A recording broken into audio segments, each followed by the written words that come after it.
Dwayne Johnson's Black Adam will be shot by Joker, director of photography. That's the headline on today's NBA Heroes.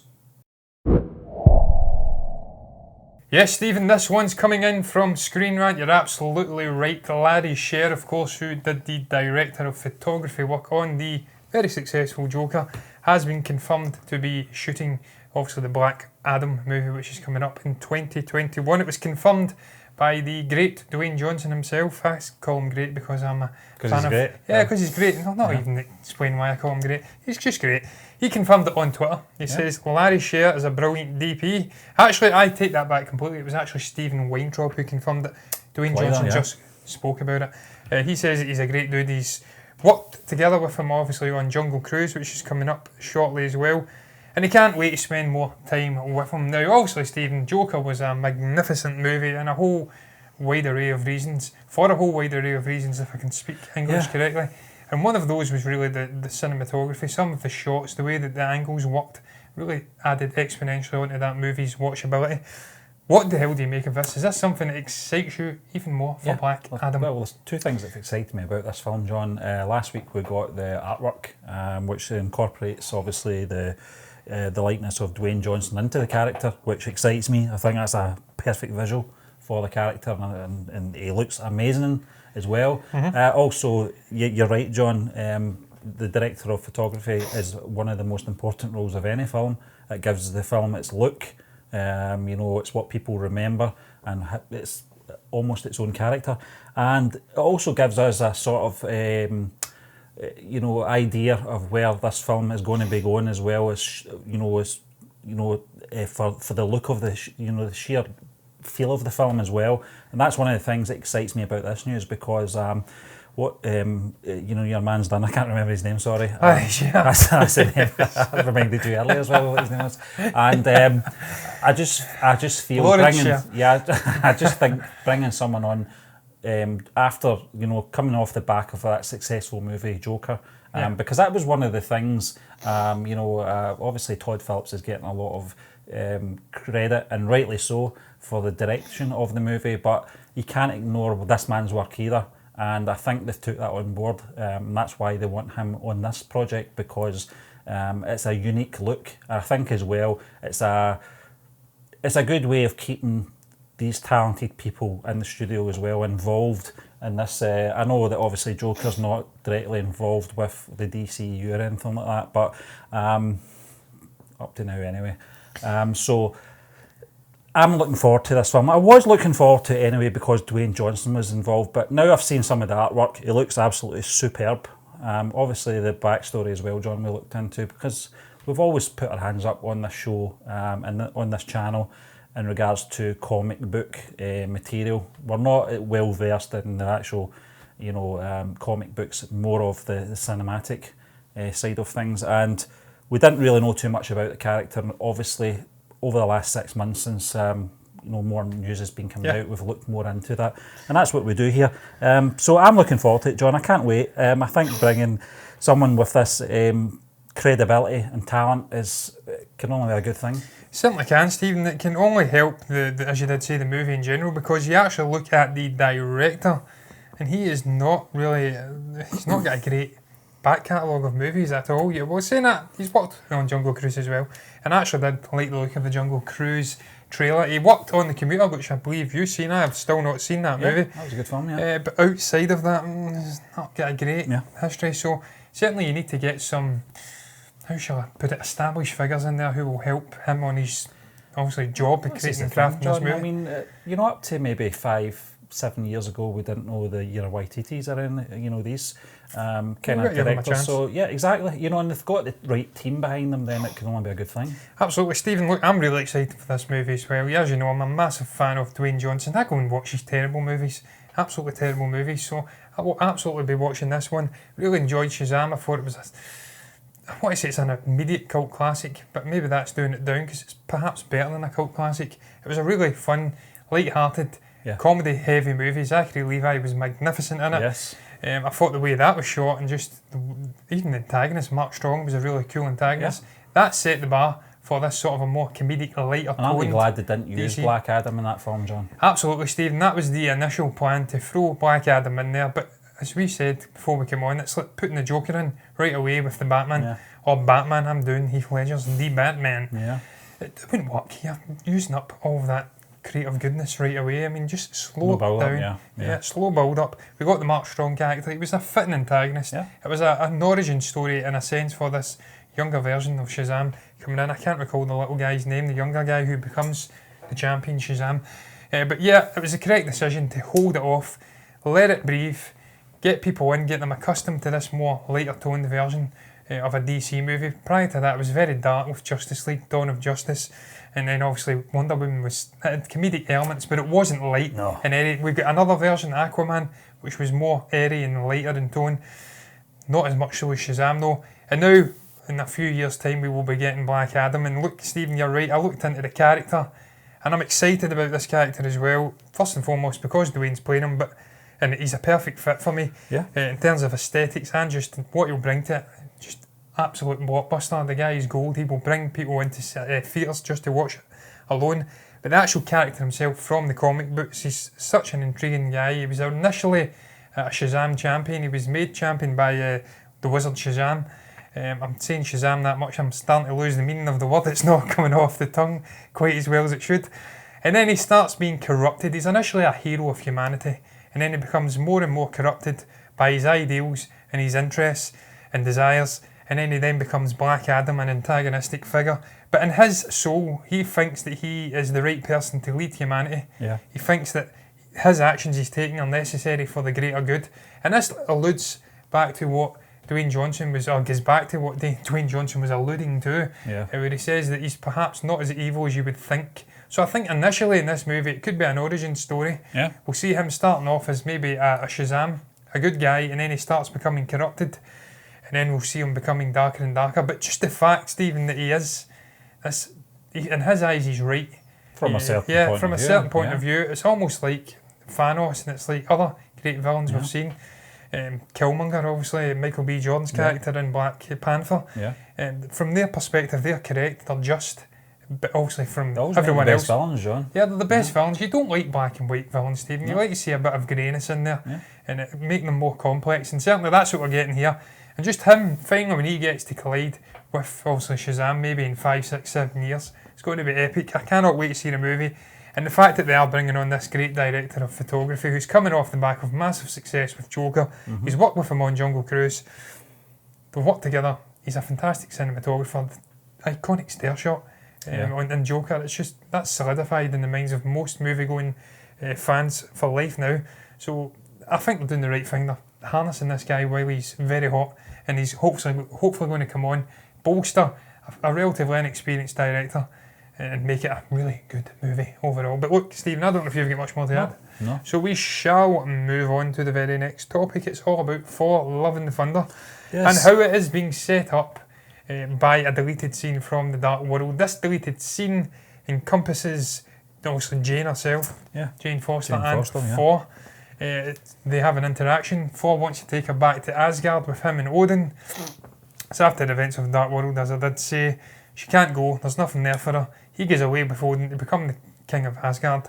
Obviously, as the events transpire in later years, Odin dies, Asgard's destroyed, and he gives up the right to be king to Valkyrie. So that leaves the door open for the character development, and where we'll see these two characters get into Love and Thunder. It'll may explain why they're able to hook back up again and how they are where they are. So what's your thoughts on this? Does this maybe redeem the Dark World as well? No, I don't know if it will redeem it, John, but if the scene's there, and it's in the can and it can be used without being forced, then why not? It'll be a good tie-in, I'll give it that. It'll be a good tie-in to that film. I don't think it can do the film any more damage, if you look at it from the opposite way. But yeah, I think so, John. I think it would make sense to include the scene as well.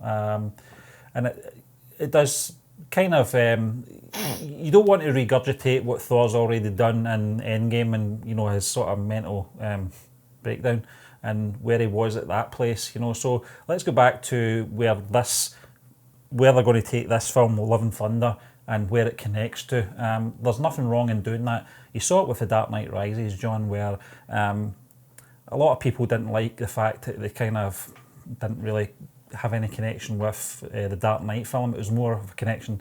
They jumped back a film before that to Batman Begins, and people could relate more to that. This is very similar what they're doing, obviously, with the Thor franchise.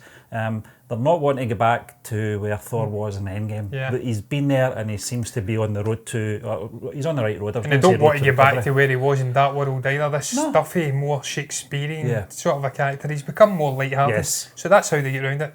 Interconnecting, it's very intelligent. I think it's sensible. I think it's a sensible move. Stephen, look, I'm reading through an article because I just want to find out how Jane Foster can actually become the new Thor. I'm not entirely sure how it will work. I think in the original comic run, the Mighty Thor. Yeah, she became worthy when Thor himself was unworthy to wield Mjolnir. She then became worthy to wield it. But as we do know, it's already established in the MCU that Thor is once again, he was always worthy because he goes back to that different timeline in Endgame, and he can pick up what a summon Mjolnir. So they're going to have to do it a different way. I believe there's an arc as well, an alternative arc where she has cancer or something. And maybe she harnesses the powers of obviously thunder or lightning, whatever it is. And then that's how she becomes the Mighty Thor. That intrigues me as well, how he's going to do this and incorporate that into the actual MCU with Titi. In terms of this though, I really like the way they've done it for the reasons you mentioned, Stephen, utilising a deleted scene that no one even probably knew existed. It semi-redeems that shit show of a movie, and then it, as you did say, it incorporates this older Thor with the newer Thor without really going back and making them that crap stuffy older Thor. No, and they don't have to do any de-aging stuff or anything like that either. No de-aging. He retains his comedic flair that he's got now. He's more laid back persona, but then they connect it back into the older movies. It's intelligently connecting these quartet of movies, and then we're getting a nice way to set up this new story with him and Jane. It explains why he's now able to go back to her, because as they do say, in a scene I think it explains what's happened. It may even been, I can't recall even what film it was in, it may have been Ragnarok. It's just matter of fact says, it didn't work. It's passed off as being humorous, the breakdown of the relationship between the two characters. So this goes away, some ways to explaining it and showing us where we are now. That's one way to look at it, I cannot wait for it. I'm looking forward to it. It's got a very cool logo. I know you hate the logo, but I actually like it. He-Man, it's like a 70s rock, glam rock logo, but I like it. That's what it is. But Stephen, we'll move on to the next topic. We've done that one to the death. It's very DC, short and sweet. We're getting back to DC. You're absolutely right. It's all about Christian Bale explaining why we never got a fourth Christopher Nolan Batman movie. And Stephen, it's a very long quote. I can't find it. There's two quotes actually. But I'll try and paraphrase it. He was very excited after doing the first movie to get the call for the second movie. He felt it was absolutely right. They were redeemed because obviously he was vindicated because we got that great Dark Knight movie with obviously Heath Ledger. Then he says, right, if we get a third movie, or if the second movie is a success and we're lucky enough to get a third movie, then it's what we all want. We want a trilogy. Once that was done, Warner Brothers came back to him again and asked if they want to do a fourth movie. In typical studio fashion. In typical studio fashion, yes. And he says, no, we have to stick to Chris's dream, which was always to hopefully do a trilogy. Let's not stretch too far and become overindulgent and go for a fourth. Do you understand what he's saying? Is this something you feel is correct, that we should have left it at a trilogy? Or do you mourn for a potential fourth Christopher Nolan movie? I'm very much in the camp with any good franchise. If you're lucky enough to get 3 good films out of it, leave it be, because you always sense the dip in quality. I'm not saying for a minute Dark Knight Rises is a dip in quality. It's a fine film. It's a very good film. But in comparison to the first 2 films, yes, you can see it's kind of, slowly, maybe a little bit of a downturn on where you could take the characters. But they did take the characters in the right way as well. I felt that they handled the whole arc of every character that was in that first film, Batman Begins, right through to Dark Knight Rises, was handled beautifully. They all had closure, I felt. And also, when you just talk about franchises on the whole, John, you look Back to the Future. Back to the Future 3 was probably my least favourite one, although it's still a very good film. It's probably a good comparison.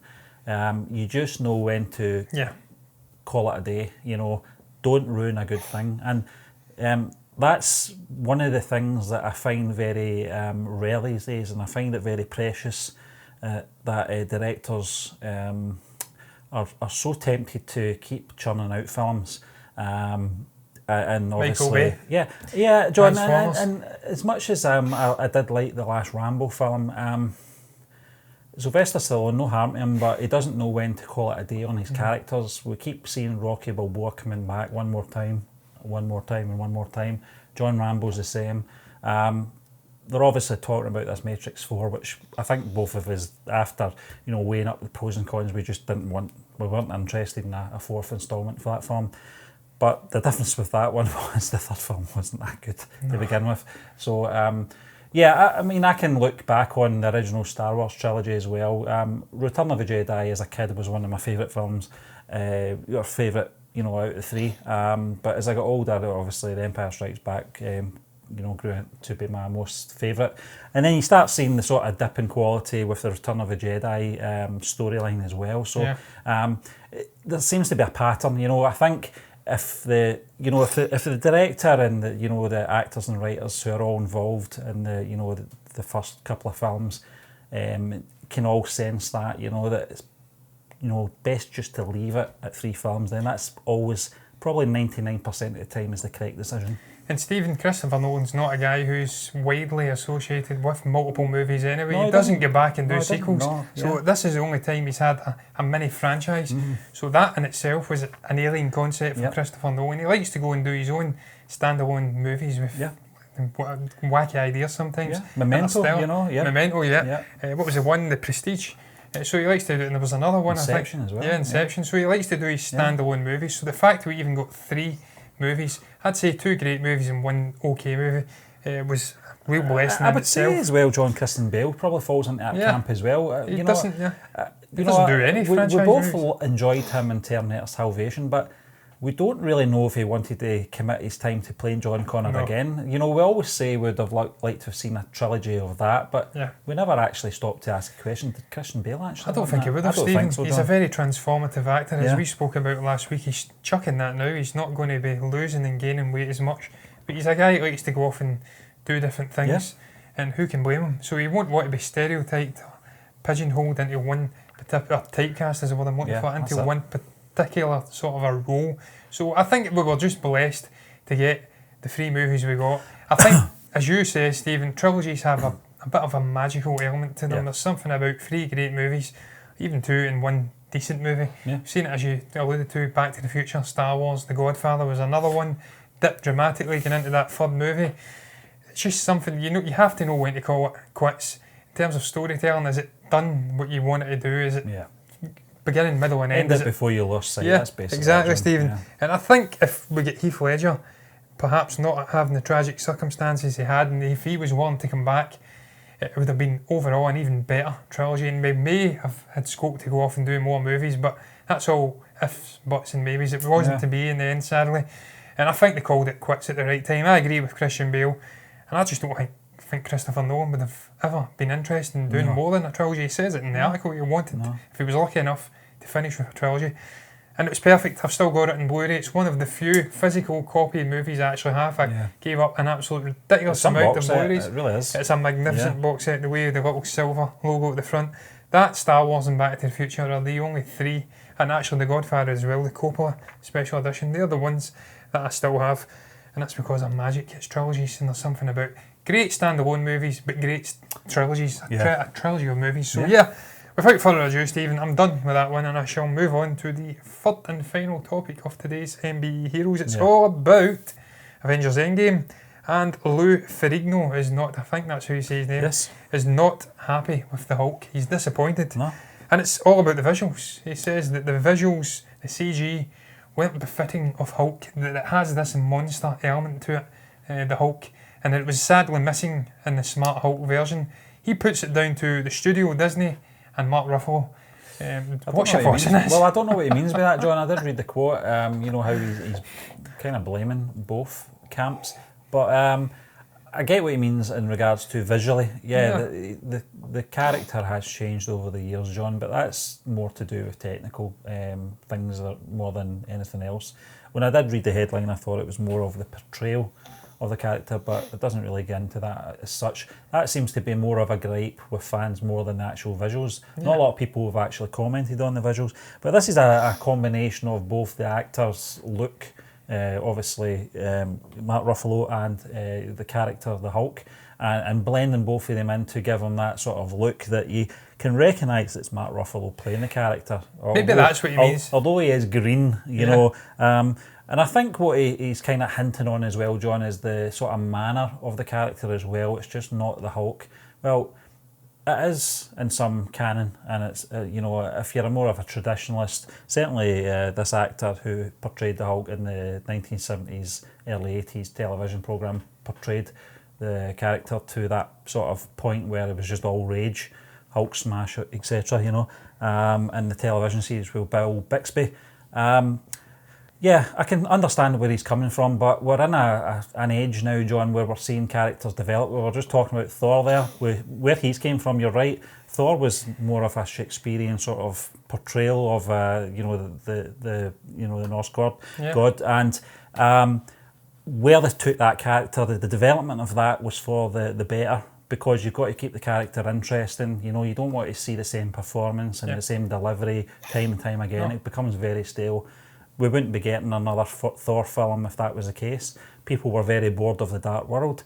With the Hulk, it's a different thing to an extent, because we've only had one Hulk movie, you know, that came out in 2008. We've not seen Mark Ruffalo have his own standalone film either, but obviously there's reasons for that as well. But I think what they've done the best they could with the character. Obviously, Marvel don't own the character's distribution rights, if I'm correct, John. Universal. I think it's Universal. So, you know, they've got to do what they can do, and they've got to make sure that the character fits into the storyline. We've seen it with Captain Marvel, John, in Endgame, where they had to utilise her in a certain way that she wasn't going to overpower, John, because it killed the story for a start. I think the same could be said for the Incredible Hulk, you know. A lot of people were a bit miffed the way they handled him in Infinity War, you know. But I think... I love that. I thought, you know, when you look at the bigger picture, I think they've handled the character very well. We kind of got the Hulk, all-out Hulk, and obviously Ragnarok. We got Ruffalo, Banner, I should say, you know, obviously in Infinity War, and then we got a combination of both of them, you know, Professor Hulk or whatever he's called in Endgame. I think they handled it, but that's just my personal, obviously, experience of the character. John is one of my favourite characters from, obviously, Marvel. He's one of the classics, and I wasn't disappointed. You've got to remember, he's the character that made the snap. He was the only one that could do it. So there you are. You're absolutely right. This is why I can get on board with the criticism of the handling of Hulk in Endgame, because me personally, I would have loved to have seen Hulk smash, absolutely getting his own back on Thanos for that beatdown at the beginning of Infinity War. I felt like you would have a moment with him, but it was almost more fitting that he's managed. This is a guy that battled the rage and the monster within for so many movies and the whole of the MCU, finally coming to terms with it, becoming one wholesome, sort of coalescing with Bruce Banner and the Hulk, them come together. And then he snips, as you did say. He's the only guy that can handle it. Thor thinks he can, but he hasn't. He's got cheese running through his veins or something. Cheese whiz, yeah. It was that War Machine that says that? Yeah. So yeah, it was almost more befitting and poignant that the character, he was the only chap who had, he could use the cerebralness within him and obviously the muscle and the brute strength to actually do it and reverse Thanos. So that was the ultimate slapdown of Thanos in a way. Looking back, I was disappointed with the Smart Hulk initially, but when I watched it again, I'm like, yeah, they were right. It makes a good tackle, and then look, Stephen, you get that final ending with obviously Tony Stark, Iron Man, ending it all. And you wouldn't have had that if Hulk came in and was the guy who was bossing things around. So it was a team of Hulk, Stephen. It's like a great ensemble movie. John, there is different scenarios that we all could have worked out in our heads for how we wanted these characters to deal with Thanos, but at the end of the day, it had to be a team. You know, obviously, it was a team effort, Stephen. And when you look back at it, all of the main, well, not all of them, because obviously Captain America doesn't really have a moment, but 3 of the 4 primary big guys from the MCU get their moment. Thor beheads him at the beginning of Endgame. He kills him. So that's him. He's happy. well, he's not really, he's often he's completely depressed, but he's happy in that moment. He's satisfied, yeah. Hulk has the moment where he reverses the snap, that's him, slapped him down and redeemed it. And then Iron Man, obviously wrecked with guilt because he wasn't there, he couldn't save humanity and the Earth. He gets his moment, he completely wrecks, obviously, Thanos and then all of his army. So they all have their own little moment. Captain America does have his moment as well.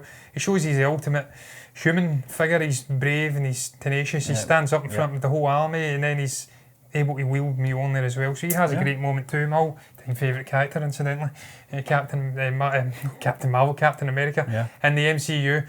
But yeah, Stephen, getting back to Lou Ferrigno finally, I can't get on board with it at all. No. He's saying it's not I think he's more a traditionalist, John. Yeah, it's not monstrous enough, but it's a big green guy. That's a monster. It's the very definition of a monster. I think they dig at Mark Ruffalo's because it's Smart Hulk, and he feels like Mark Ruffalo is selfish and wants to have his likeness on the character, and he's not perhaps getting the credit he deserves. It's not unusual for actors to be quite vain, John. So. Yeah, but I don't agree at all, Stephen. I think he wants to get a grip, really. He's clutching at straws. It's one of the all-time great comic book movies, if not the greatest ensemble sort of a movie. One of the best endings, action-wise, to a movie I think I've ever seen. You're really just nitpicking and trying to really scrape the bottom of the barrel when you're digging at obviously Hulk. I think you just get his... Yeah, he's purple pants and a twist. Yeah, he's purple pants and twist. He's a very insecure chap. But Stephen, I'm going to round the show up because I am gibbering away nonsensically. What did you guys make about Larry Sher being announced as the director of photography for Black Adam? What did you make about the array of other topics we spoke about? There was too many to go through them one by one. Yeah. But if you've got anything to say, you can comment below and let me know, let Stephen know what your thoughts are down below. Like the video if you've enjoyed it, subscribe to the channel if you're enjoying the content. And me and Stephen will be back again tomorrow for another episode of MBE Movie News.